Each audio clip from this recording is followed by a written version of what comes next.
y está en una de las citas festivas y, por supuesto, culturales más importantes de la isla de Lanzarote. Es el momento en que vecinos y visitantes comparten el orgullo de pertenecer a una tierra que mantiene las tradiciones, eso sí, sin olvidarnos de mirar hacia el futuro, porque San Juan es tradición, San Juan es identidad y encuentro. ¿Y qué manera mejor de comenzar este acto con música? Les tengo que contar que en el guión estaba la actuación de Benito Cabrera y Tomás Fariña, pero la meteorología, la naturaleza, que es lo único que el ser humano no puede dominar, pues por cuestiones meteorológicas ellos no han podido estar con nosotros. Pero tenemos a dos grandes artistas, tenemos el privilegio de contar con dos grandes músicos lanzaroteños. Por un lado, Alexis Lemes, uno de los timplistas más destacados de Canarias, y un artista que ha sabido llevar el sonido de nuestro instrumento más emblemático a numerosos escenarios, combinando además la tradición musical canaria con nuevas influencias y formas de expresión. A él, a Alexis Lemes, lo acompaña a la guitarra Adrián Nis, otro músico de amplia trayectoria y reconocido por su sensibilidad, calidad interpretativa y, por supuesto, la colaboración con destacados artistas de nuestra tierra. Juntos nos van a ofrecer un encuentro, un diálogo entre el timple y la guitarra que refleja y que va a reflejar la riqueza y la vitalidad de la música canaria actual. Mazorcas, Alfonsina y el Mar, Isas, Folías, va a tener un repertorio maravilloso. Si les parece, les saludamos, les damos la bienvenida con un magnífico aplauso a Alexis Lemes y Adrián Nis.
Bueno, pues vamos a darle otro fuerte aplauso, ¿no? A Alexis Lemes y a Adrián Nis, que han hecho y han dado calorcito aquí en esta noche, ¿no?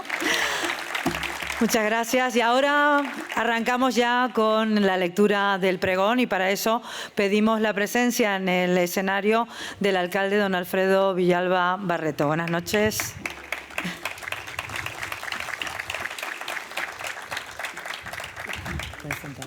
Y también pedimos la presencia en el escenario, como no, de nuestro pregonero de las fiestas de San Juan, don Hermelindo Navarro Cardero.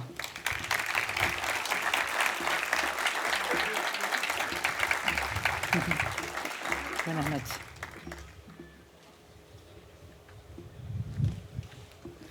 Pues toma la palabra el alcalde. Buenas y frías noches. Vecinos y vecinas, las fiestas patronales de San Juan Bautista 2026 son un encuentro para recordar nuestras raíces y para rendir homenaje a aquellas personas que de una manera u otra forman parte de la historia y de la identidad de nuestro municipio. Este año tenemos el honor de contar como pregonero con don Hermelindo Navarro Cardero, una persona cuya trayectoria vital y profesional es ejemplo de compromiso, esfuerzo y servicios a los demás. Más allá de sus méritos profesionales, hoy queremos reconocer especialmente el vínculo humano y afectivo que mantiene con Aría. Fue en 1957 cuando su familia se trasladó a nuestro pueblo, tras el nombramiento de su padre, don Víctor Navarro Acosta, como secretario de este ayuntamiento. Desde entonces, aunque los estudios y posteriormente las obligaciones profesionales lo llevaron a residir fuera, Aría ocupó siempre un lugar especial en su corazón. Aquí forjó amistades que han perdurado durante décadas y aquí encontró muchos recuerdos que hoy forman parte de su historia personal. Quienes lo conocen destacan su carácter abierto y sociable, su amor por la naturaleza, su profunda inquietud, su profunda solidaridad, valores que ha demostrado a lo largo de toda su vida, entre ellos mediante la labor altruista como asesor de la Residencia de Mayores de Tafira. Hay una frase que presidía su despacho y que de alguna manera resume su forma de entender la vida. Yo actúo en consecuencia. Lo que los demás piensen o dejen de pensar no depende de mí. Una máxima que refleja la honestidad, la responsabilidad y la coherencia con los que siempre ha conducido sus pasos. Quiero agradecer públicamente no solo por haber aceptado con generosidad la invitación para pregonar nuestras fiestas patronales de San Juan Bautista 2026, sino también el valioso legado que ha querido compartir con nuestro municipio mediante la donación a la Biblioteca Municipal de sus memorias y de una extraordinaria colección de cuadros de su autoría. Un conjunto de obras que inmortaliza paisajes, estampas y personajes de la Aría de mediados del siglo XX. Contribuyendo así a preservar nuestra memoria colectiva para las generaciones futuras. Don Hermelindo, gracias por su cariño a este pueblo y por ayudarnos a mantener viva nuestra historia. Muchas gracias.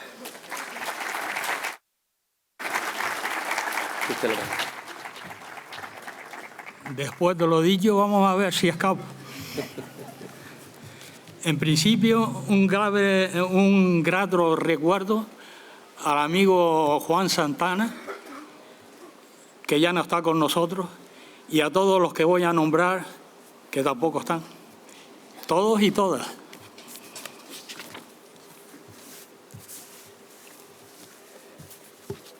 Quiero mostrar mi agradecimiento al señor alcalde y a toda la Corporación Municipal de Aría. También a todos los que nos oyen y en especial a las personas presentes. En la década de los años de 1960, unos días antes de las fiestas de San Juan, estábamos sentados en uno de los bancos de la plaza, Cristín, el de doña Militona, Domingos Pérez, Llano, el del Puente y yo. Se nos acercó el señor Gavino, dueño de la Molina, y que también tenía una pequeña bodega. Él necesitaba que le colocásemos unas pipas o barriles. Y cuando terminamos la faena, nos invitó con un buen vaso de vino. Estábamos saboreándolo cuando nos dijo: ¿cómo está el vino, muchachos? De inmediato le contestó Llano: vinito, don Gabino, vinito. La respuesta no le gustó y contrariado nos dice, ustedes aquí no vuelven a probar el vino. Las fiestas de San Juan, por esta época, las vivimos con gran fervor, porque se había caído la techumbre de la iglesia parroquial y los cultos se trasladaron a la ermita de San Juan. Domingos Pérez era la mano derecha del párroco, don Juan Arocha, y estos días próximos a las fiestas los tenía muy ocupados. Yo le echaba una mano porque éramos muy amigos y vecinos en la zona de la Tegala. Al mediodía se tocaba la campana y se tiraban voladores, porque en la ermita no había sino una campana. Yo le echaba una mano porque éramos muy amigos y vecinos de la zona de la Tegala. Al mediodía se tocaban las campanas y se tiraban voladores para ir creando el ambiente de fiesta. Realmente Aría no necesitaba hacer el pregón, que era precepto en otros pueblos,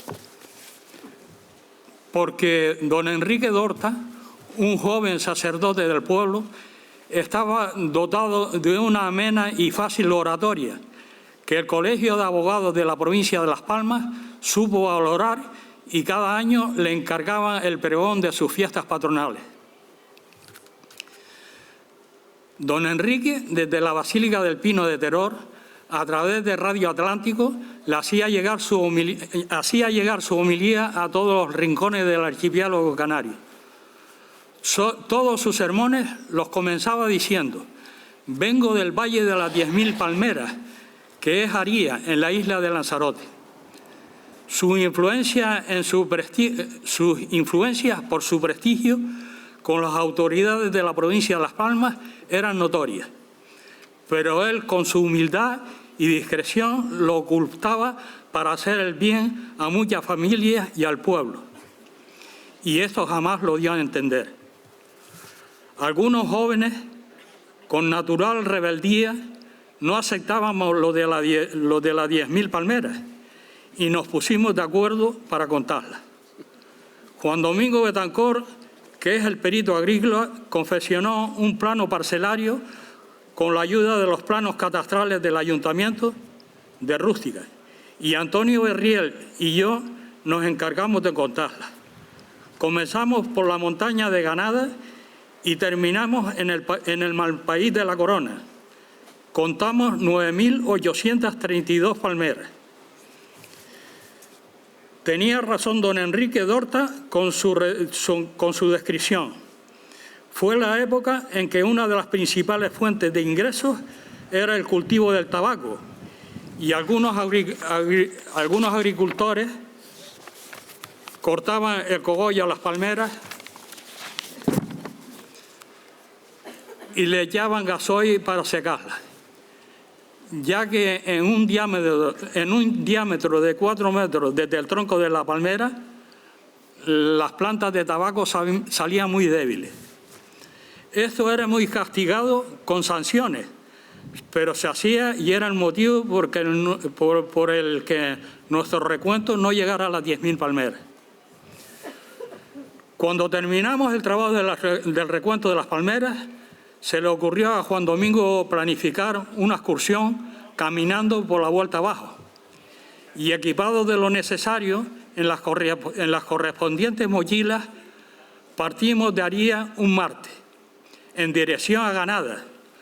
Cuando estábamos en la montaña, cruzamos por unos cultivos de coles cerradas que nos llamó la atención, porque cada col tenía un fonil o embudo de latón junto a la planta.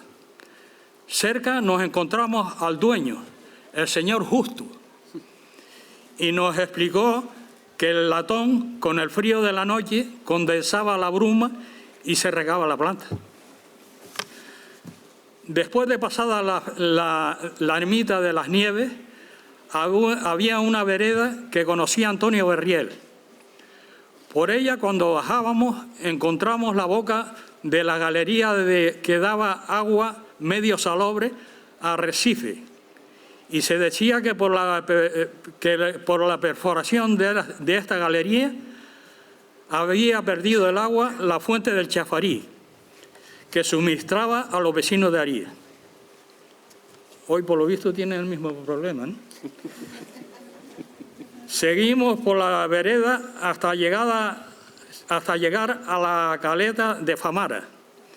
De allí a Só, donde habían plantaciones de sandíes, y desde Só a Tinajo. En el pueblo hicimos noche, sin antes darnos un salto al barrio costero de La Santa, donde encontramos una pequeña bahía cerrada, de aguas cristalinas y serenidad espectacular. Cuando volvimos al pueblo, las hijas del señor Beltrán, que cultivaba tabaco y era un rico de allí del pueblo,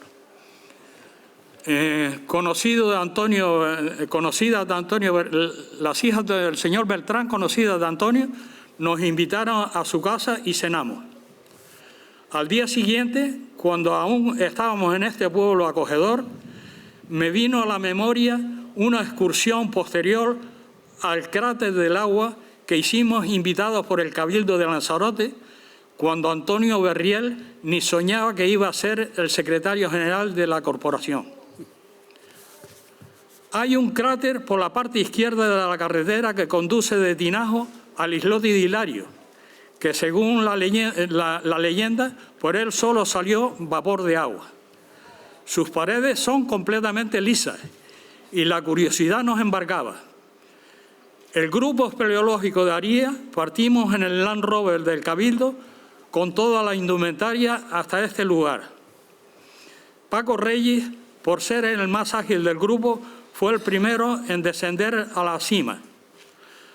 Al principio es un foso de 3 metros de diámetro y 6 metros de profundidad. Cuando Paco había hecho todas las observaciones, me amarraron a mí para descender hasta el escalón. Desde que rebasamos el primer tramo del foso, la oscuridad es total, de tal modo que las lámparas que llevábamos en los cascos apenas alumbraban. Paco avanzaba describiendo lo observado. Se siente una corriente de aire que indica que existe otra comunicación. Cuando en la superficie habían soltado 67 metros de soga, encontramos otro pequeño escalón donde me quedé yo y Paco Reyes siguió hasta donde la estrechez se aproximaba al calibre de su cuerpo. Esto sucedió cuando habían soltado 96 metros lineales de soga. Cierro este amplio paréntesis para seguir nuestra ruta rumbo a las montañas del fuego. Al llegar, montamos nuestra caseta de campaña para después hacer el obligado recorrido por aquel paisaje lunar. La tacita de chocolate es un pequeño cráter todo babeado de lava petrificada, que nos llamó la atención. Y en el islote de Hilario, una pequeña colina, hicimos un hoyo de unos 20 centímetros de profundidad con las cucharas que teníamos para comer, porque el picón de color ocre no se podía tocar de lo que quemaba. En el hoyo enterramos 3 batatas y a la hora después de seguir el recorrido, volvimos y las patatas ya estaban cocinadas y fue nuestra cena. Al siguiente día por la mañana seguimos nuestra ruta atravesando la isla hasta la costa de Tía, siguiendo el itinerario planificado. En aquel entonces había en Aría una juventud con muchas inquietudes, tanto en las chicas como en los muchachos. Unos aficionados al juego de los bolos se iban al camino que estaba frente a la casa de Óscar Torres a practicar el deporte, porque los sábados y los domingos por la tarde había competición. Otros practicantes de la lucha canaria tenían un terreno frente a la ermita de San Juan y junto a la casa de Benito, y allí había a toda hora cantidad de jóvenes entrenándose para perfeccionarse en la lucha canaria. En una ocasión fui con Juanín, el de María Martín, y me dio unas revolcadas que dije, a mí aquí no me cogen más. En el bodegón de Feliciano, un local con suelo de picón y no muy amplio, nos juntábamos un grupo variado de amigos que cada tarde planificábamos tareas a realizar. Entre otras, visitas espeleológicas a la Cueva de los Verdes, o al Jameo del Agua, a la playa de Arrieta o a las caletones de Punta Mujeres. El grupo que nos reuníamos en distintas ocasiones eran Nicolás y Paco Reyes, Ramón el Rayo, Tomás el Rubio, Segundo y Cristín Rodríguez, Óscar Torres, Juan Perdomo el abogado, Juanito el hijo del alcalde, Manuel Perdomo, Tino el de Don César, Ladislao el Mudo, Laureano, Domingo Pérez, Pacheco el de la Vista La Vega, Carlos el Diablillo y su hermano, Chano el del Puente, Marcial el sobrino de Zenón, Juan Betancor, Juanín y Tomás el de María Martín y yo. Estábamos un día algunos de los nombrados en el bodegón y que en otras ocasiones habíamos recorrido la Cueva de los Verdes desde su inicio hasta la salida próxima al cráter del volcán de la Corona, en un trayecto de 7 kilómetros, para salir junto al camino que conduce a Ye y Órsola, en la misma bifurcación, cuando a Nicolás y Paco Reyes, que fueron los pioneros de estas visitas, se le ocurrió formar un grupo espeleológico que se consolidó. Habitualmente salíamos juntos para hacer escarceos en las cuevas. En una ocasión visitó Lanzarote un grupo de espeleólogos catalanes que, enterados de que nosotros nos habíamos metido en las Cuevas de los Verdes más de una docena de veces, nos pidieron que les acompañásemos en el recorrido por el interior del tubo volcánico, y así lo hicimos. Una vez más preparamos linternas, hachos, formados por una botella mediada de petróleo y un trapo de mella, todo listo para acompañar a los ilustres visitantes. Unas semanas más tarde salieron artículos en los principales periódicos de nuestro país, La Vanguardia, el ABC, El Mundo, etc., con titulares alusivos a que espeleólogos catalanes habían descubierto las cuevas de origen volcánico más largas del mundo, y a nosotros nos ignoraron. En este grupo creo que yo era el único forastero que no había nacido en Aríes, y con frecuencia me hacía alguna novatada. En la acera de la esquina de Ladislao el Mudo estábamos sentados Cristín, Domingos Pérez, Marcial y yo.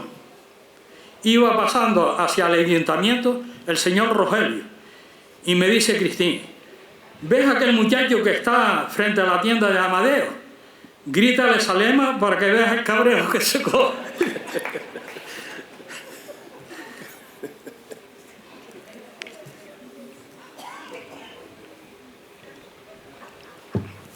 Le grité y se formó una buena. Se volvió hacia mí el señor Rogelio y me dijo de todo menos bonito.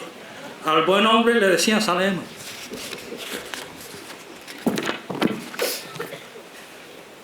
En otra ocasión nos invitó Pacheco, el de la Vista La Vega, a echarnos unos vasos de agua pata en la pequeña bodega que tenía, y me dice uno de los presentes: antes de comenzar, podíamos traer unas piñas para asar. Hay un viejo del puerto que tiene unas piñas buenísimas en un terreno de Tahoyo. Tú me acompañas y traemos un par de ellas para cada uno. Vamos, le dije. Cuando llegamos al lugar, el que conducía se quedó en el coche y yo cogí medio saco de piñas. Al siguiente día pasé por el ayuntamiento y estaba don Javier Reyes diciéndole a mi padre: ayer le robaron las piñas a mi padre y estoy esperando al guardia civil Moreno para ver si merece la pena denunciar. A partir de aquel día fue tan grande el remordimiento que no me fiaba de nadie.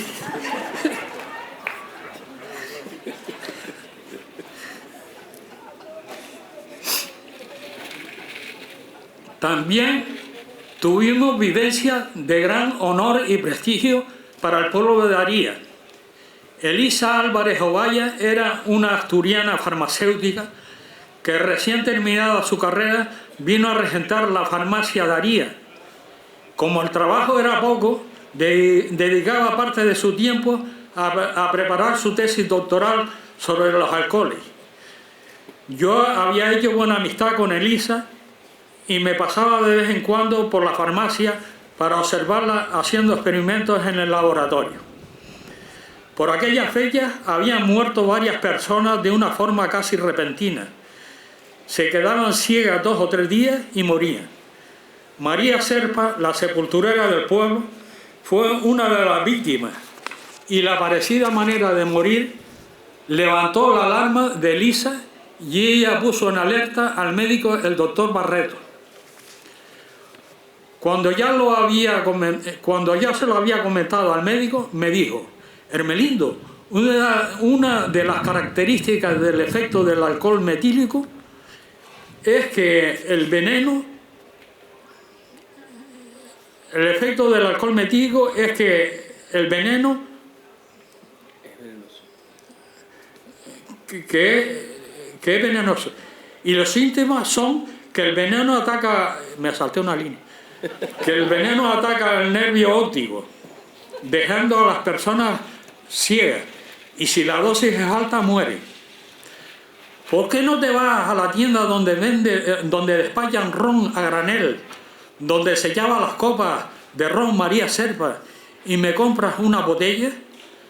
Así lo hice, y desde que volví comenzó Elisa a hacer las pruebas que, repitiéndolas una y otra vez, no salía de su asombro. Si después de todos los componentes que se vertían daba un líquido de color vino blanco, se trataba de alcohol etílico, que es el alcohol bueno, y si el color era violeta, se trataba de alcohol metílico. Todos los análisis le daban color violeta, con lo cual quedaba claro que el ron había sido hecho con alcohol metílico o alcohol venenoso, de lo cual dio cuenta inmediata a las autoridades sanitarias competentes, que dieron la orden de que este producto fuera retirado del mercado de toda España, cuando ya habían muerto varias personas en Lanzarote, en La Gomera y en Galicia, lugar de donde procedía el ron. Por tan valiosa labor humanitaria, Elisa fue condecorada y el pueblo de Daría tuvo gran resonancia en toda España. El pueblo de Daría es un gran referente de la isla de Lanzarote y de Canarias.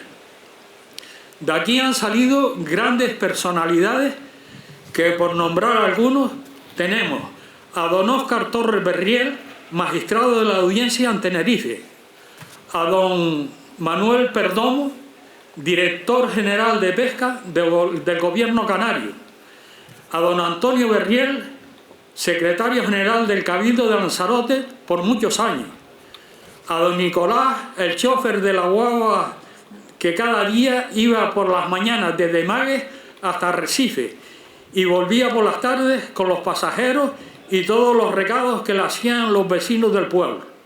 Es por ello que las fiestas de San Juan no necesitan de mi pregón. ¡Viva San Juan! ¡Viva la gente de Daría!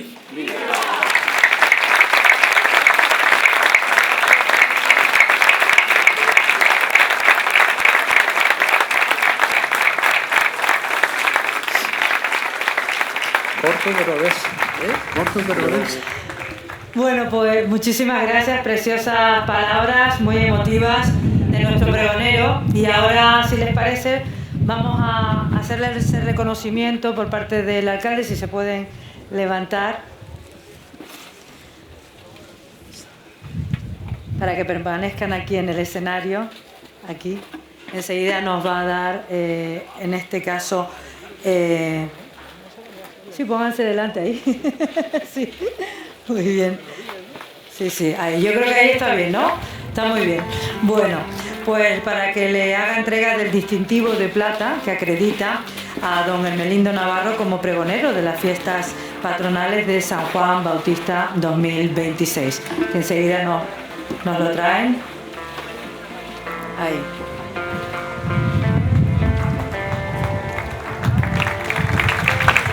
Fuerte aplauso.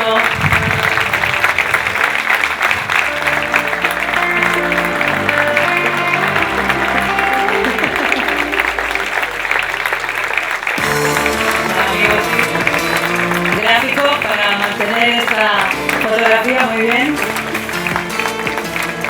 Y le pedimos también en este caso la presencia en el escenario de la primera teniente de alcalde, doña Evelia García Fuentes. Un aplauso también para recibirla a ella.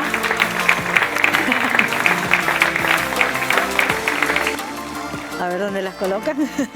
Y la primera teniente de alcalde, que va a hacer entrega de la insignia de oro del Ayuntamiento de Aría a don Hermelindo como muestra del agradecimiento y reconocimiento de este municipio a su trayectoria y también a su vinculación con nuestro pueblo. Ese aplauso y la fotografía.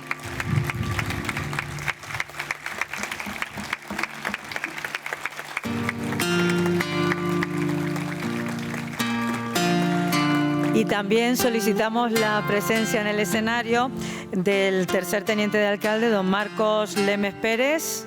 Buenas noches.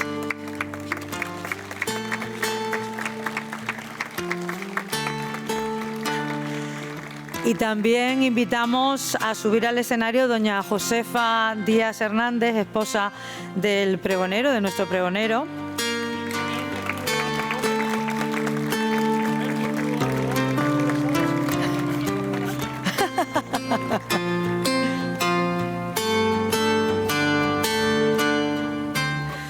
Bueno.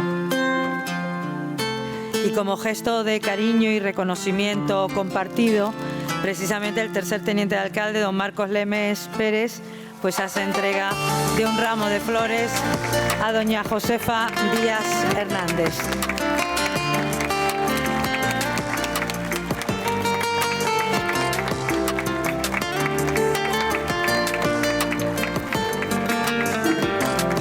Muchísimas gracias y así ponemos punto y final a esta noche. ¿Han terminado los gráficos? Creo que sí. Pues muchísimas gracias a todas las personas que han hecho posible este acto, que están ahí todos nuestros compañeros. También a todos ustedes por haber estado compartiendo esta noche aquí en Aría, en una noche tan especial. Y a nuestro pregonero, por supuesto. Que suba toda la corporación, que creo que hay, sí, que pueden subirlo el resto de concejales para hacerse esa fotografía de familia en el escenario. Pepe Torres también, esa fotografía de familia.